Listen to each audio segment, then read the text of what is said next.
Wagone Nyasaye maduong' malich man gi teko erokamano. Momiyo ng'wono mondo ayudra e Lolwe television sani.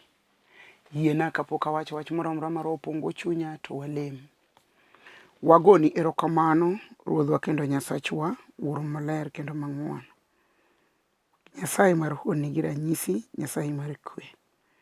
Aketo studio mar Lolwe lweti. Aketo wuon studio lweti Ruoth, aketo joma tiyo lweti, Nyasaye maduong'. Aketo compound ni te lweti. Aketo joyalo. Aketo pate. Aketo bishobe. Aketo ji duto mobiro tiyo e Lolwe ka nikech in mane yaw gini. Ruodhwa Lolwe ka gi remo maler mar Yesu Kristo mane chwere msalaba Kalvari. Itame chunje mag wasigu madia piny mondo sand Steven. An madwa wuoyo ka ne an giri mar tich. Onge gima nyalo tiyo ka ok itiyo Ruoth. Yiena Nyasacha itimna hono, itim maber.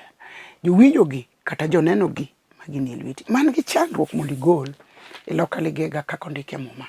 Miya ne ng'wono nigi bat morie e remb Yesu Janazareth. Amen. Erokamano ne Nyasaye motimonwa hono. Adwaro mondo wasom kode mumbe ariyo kende to wabiro lamo Nyasaye. E muma mar Samuel mar 2:15 matindo 31 wacho niya. Nonyis Daudi ni Ahithofel en achiel kuom joma odok ni Absalom. Mina wacho niya, Ruoth Nyasaye asayi, lok rieko mar Ahithofel mondo obed mana fuwo. Mano ni Samuel mar 2:15-31.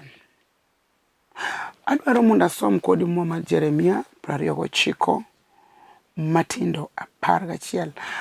Paro na ting'o muma loko machon mowuok maber, tating'o loko manyien koro. Yiena yiaya Roho Maler dhi konyowa. E loko machon wacho niya, an awuon ema ng'eyo gima paro kuomu. Ok en masich piny. To aparo kuomu ngima maber. Mano loko machon. To loko manyien to wacho niya, adwa ni winj wach ma wacho ni, Nyasaye wacho ni en ema ong'eyo, en owuon ema ong'eyo gima oparo kuomwa. Koro kata ka in ga gi pachi moro, tadwa ni ing'e nondiki. Ni Nyasaye wacho ni an awuon, an Nyasaye ema ng'eyo gima paro kuomu. Ok en masich piny. Koro nitie gik moko ma ji paro mana masira mag piny. To muma wacho ni an awuon ema ng'eyo gik ma paro kuomu, ok en masich piny. Mano loko machon. Loko manyien wacho niya, an awuon ema ang'eyo gima achanonu, en gima ber to ok gima rach. Kendo abiro kelonu gik mabeyo duto mugeno. An Ruoth Nyasaye ema wacho kamano. Asomo mumbe ariyo kende. Yiena e kizungu wacho niya,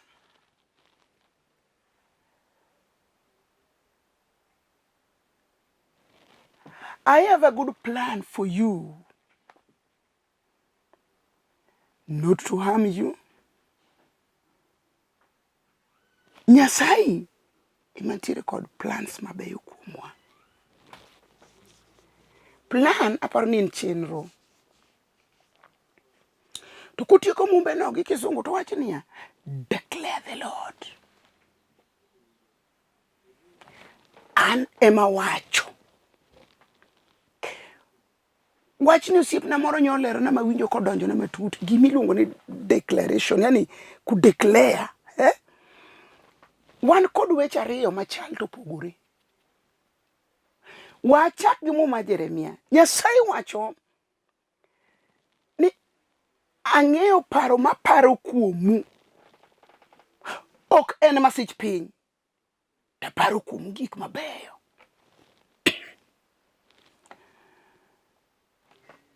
An Ruoth Nyasaye ema wacho kamano.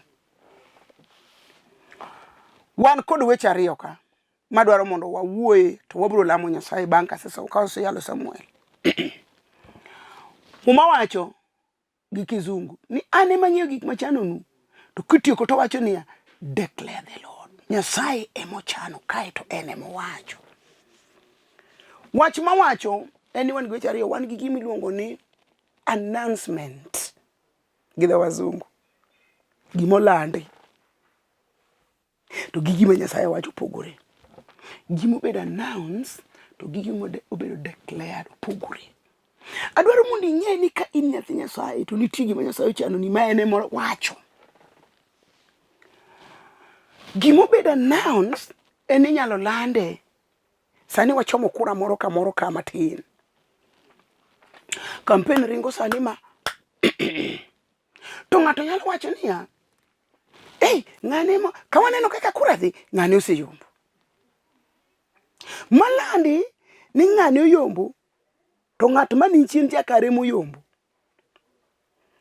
Kast ochako dhi obedo nullify, yani idhi nullify ing'ade, kethe, iloke.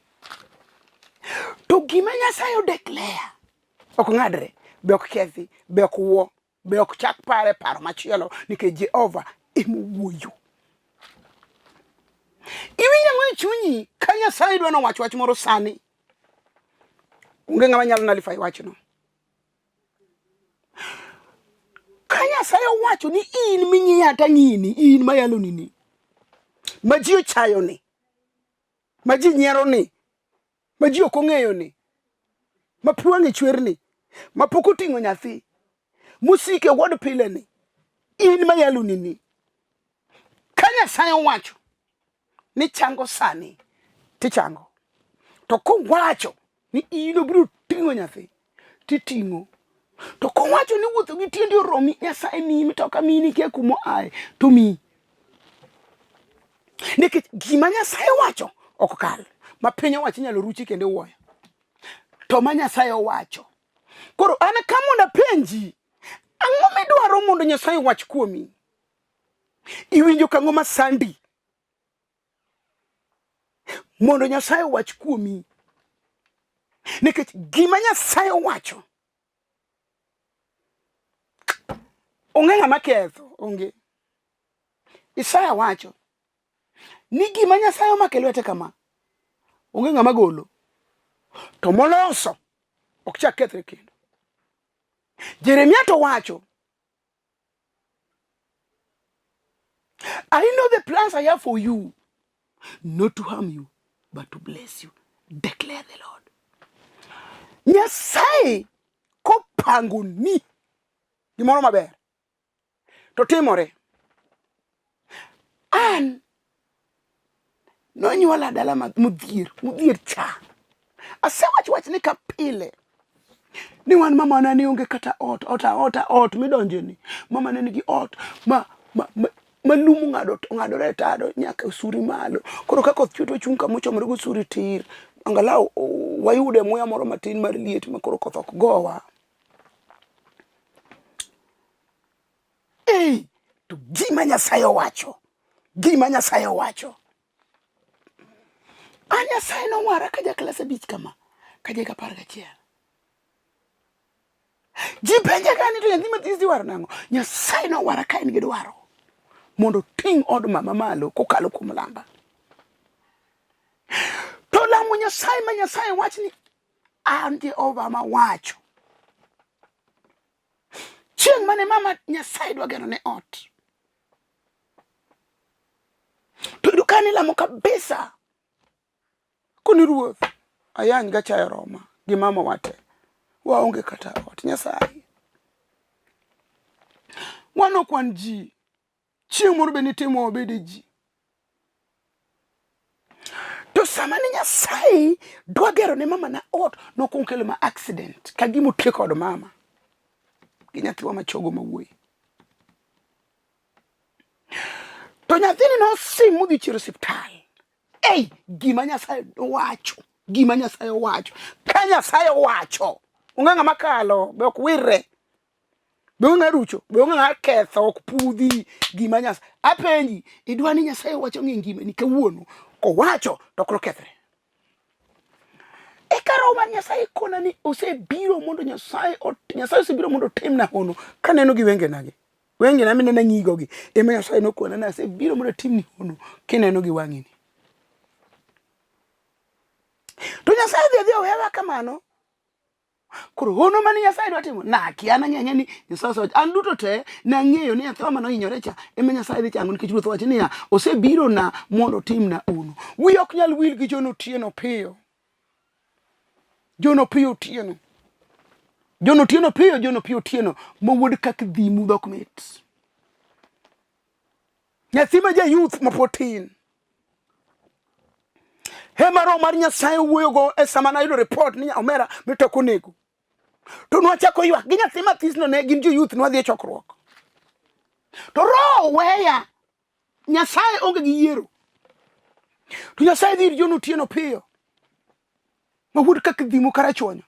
To kone ni penje mama Nereah no ni bosene no ono moro katimo koneno gi wang'e. Nyathino wele mo to biro kon mama Nyasaye ko na penje bi sene ne ono moro kotimo kineno gi wang'i. Ta kuna seneno.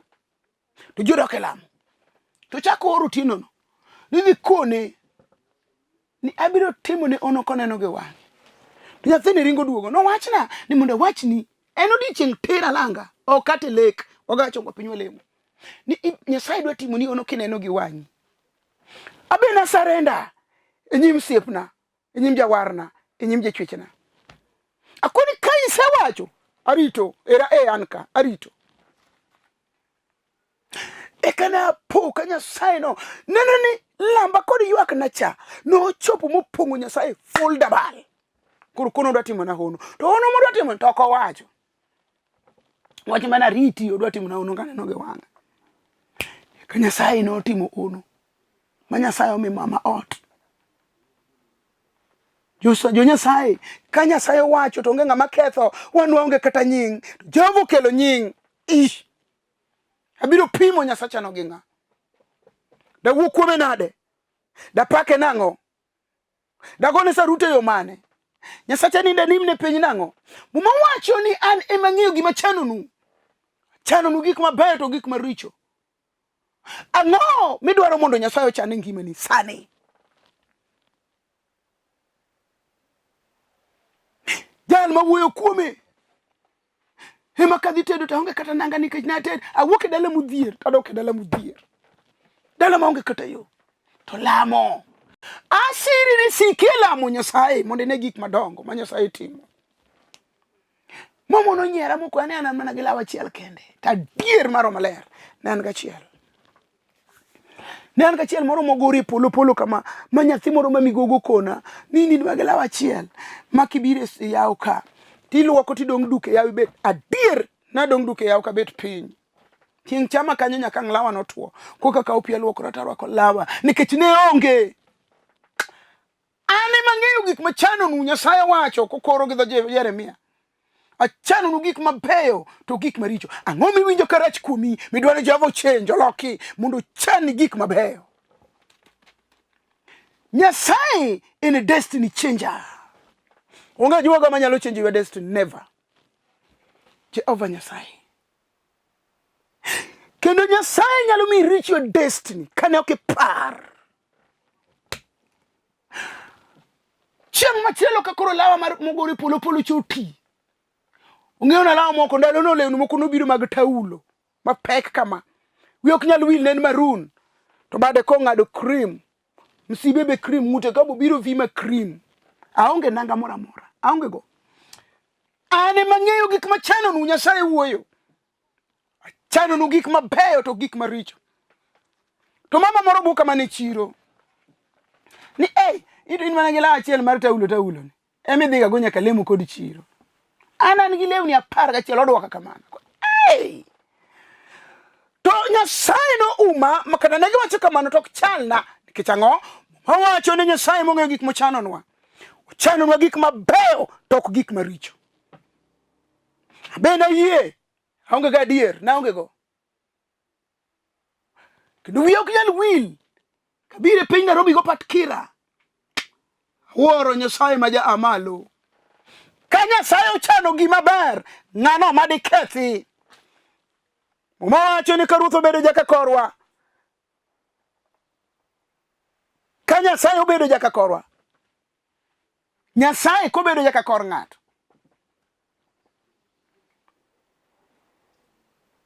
Machieng' moro apoka nyathi tuo go itero Kenyatta.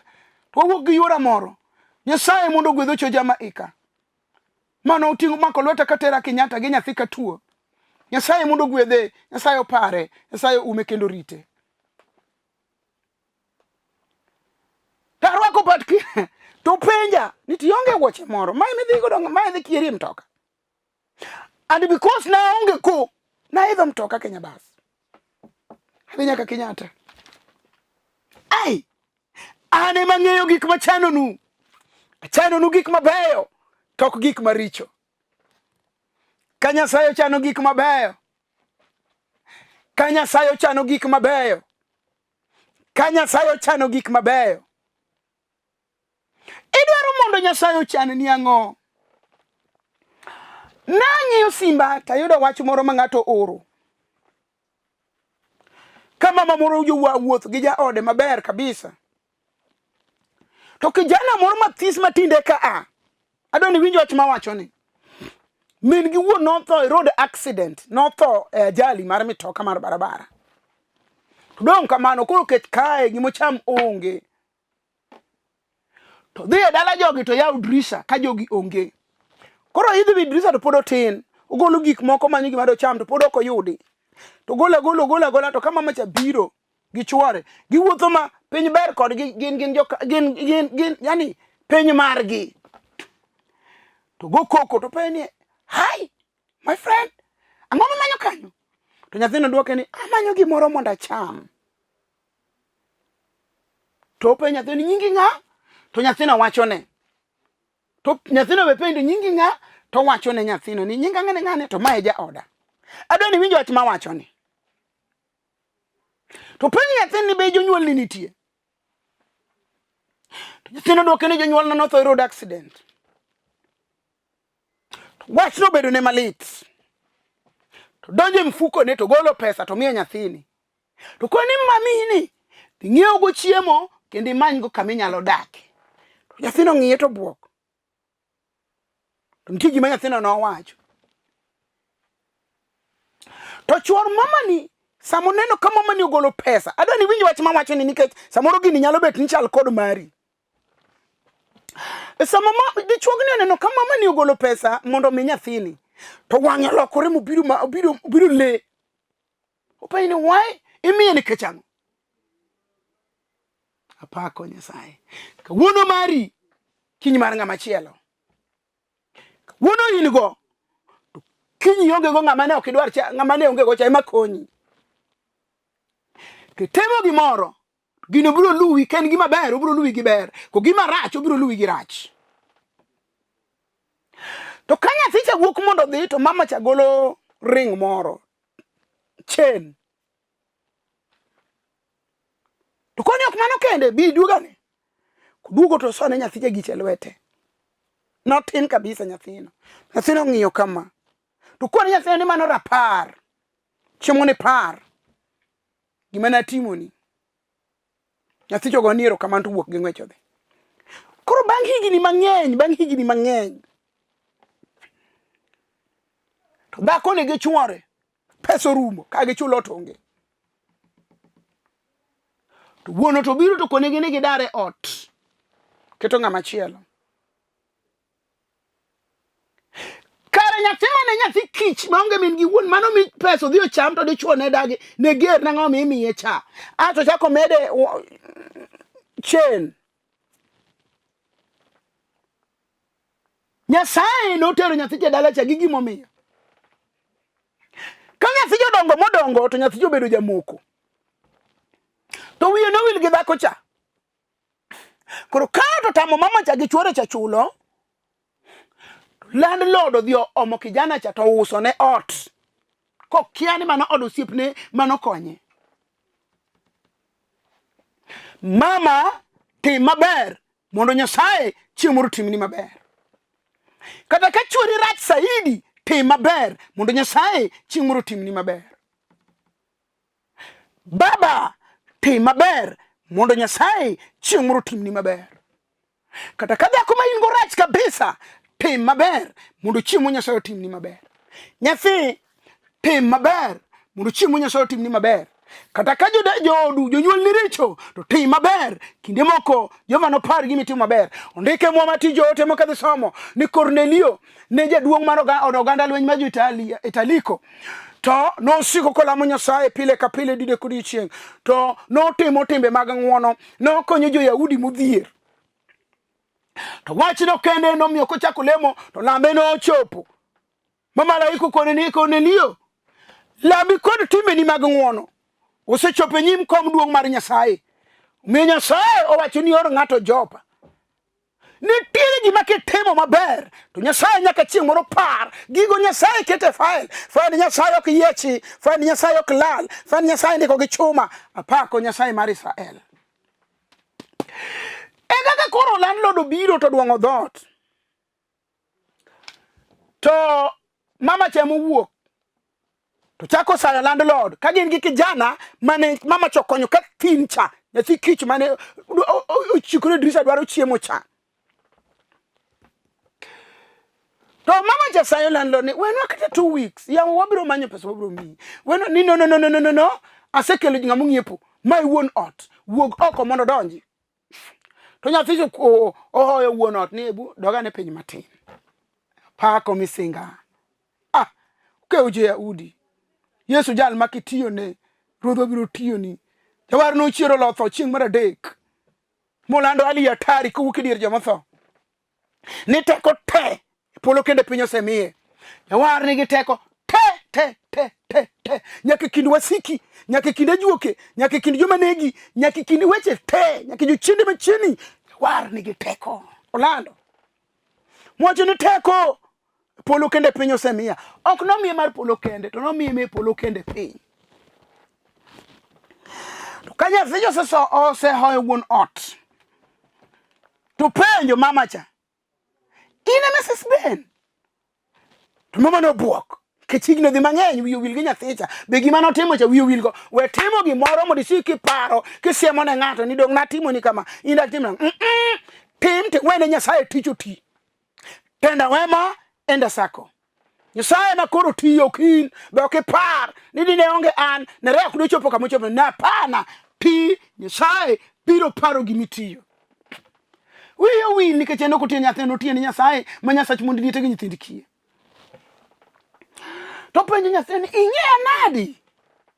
To nyathi nya ne ok ogolo chen manosoni nyathi cha lwete cha ne ok ogolo nyaka pod obet maduong' chen no siko mana kanyo. To nyathi cha ywayo sweta mane en go. To nyiso mama cha kama. To mama cha chako ywak to gore kuome. To penjo ni ma yin emiromo kama. Ma nyathi cha bo chako ywak kokwake. Nege ywak maka gitieko to kone landlord ni we Mrs. Ben odni ami ang'iewo ni kaparo gima ne timona kaka choro ma miya pesa mondo dhiang' amany go ot kendo chiem go mani keto na chene lweta odni ami nono okami nono ang'iewo ni kaw chuth to go riti odhi. Mama chodong kaywak de chokcha no shanga nke sama ne miya nyathi ja pesa ka thin ne wang'yo juol mochalo jachien gimo no penjo chiege ni imiya nang'o itimo kamano ni kechang'o. Nyasaye ema ne tiye mama cha mondo mi nyathini gin ke Nyasaye no ong'eyo life in future gima ne biro timore maka nyathi cha ne ok onyodonje to dine ok otimore ne gima rach. To nikech Nyasaye neno gima biro gima kiny gima higa manyien no chuno mama cha mondo mi nyathi cha pesa mondo Nyasaye ka chieng' moro oting'o nyathi cha malo to nyathi cha kony mama cha kokalo kuom kony mane nyathi cha mane mama cha konyo go nyathi cha. Awacho ni Nyasaye wache muma ni ane mang'eyo gima achanonu gik mabeyo to gik maricho. Be winje chunyi ni dwaro mondo Nyasaye chan gima ber kuomi. Loko machon wacho ni an ema ng'eyo paro maparo kodu gima paro kuomu. Be idwaro mondo Nyasaye opar gimoro kuomi. Dine mama cha be golo pesa komiyo nyathi cha ka koro odonjore dirisa manyo chiemo to koyudo to dine owinjo duonde chuore kaka chuore nobiro mager mondo goye ma omanya nyathi cha pesa ma ok ochako miye chen ok dine oyudo gimoro to Nyasaye ne timo mano mondo chieng' moro otimie gimoro e kind nyathini gi dhakoni. Agone Ruoth erokamano. In tang'o midwaro iti chal nade in Be nitiere gima idwa nyalo timo ne Nyasaye sani? Be nitiere gima inyalo ywak ne Nyasaye mondo timni sani? Be nitiere kamoro mikwame midwa ni Ruoth ogoli sani? Be nitiere tuo moro machandi midwa Nyasaye otimni sani? Apako Nyasach Israel gana gi gana. Nyasaye nyalo tiyo kodi kama ipare ni rachno. Mondo chieng' moro utimni gimoro ma ono. Apako Nyasaye marambi maratego. Nyasaye manyalo gik moko duto. Eri wan ka sani kawarito kuom sana mameja. Nikech sa momba masomo mar ariyo ok nayal. Nyasaye opong'o chunya gi wach mamit. Kuom nyathi manokony to duogo bedo jatelo mochako konyo jal manokonye. Ikia gima kiny. Nyasaye mong'eyo gik mochanonwa.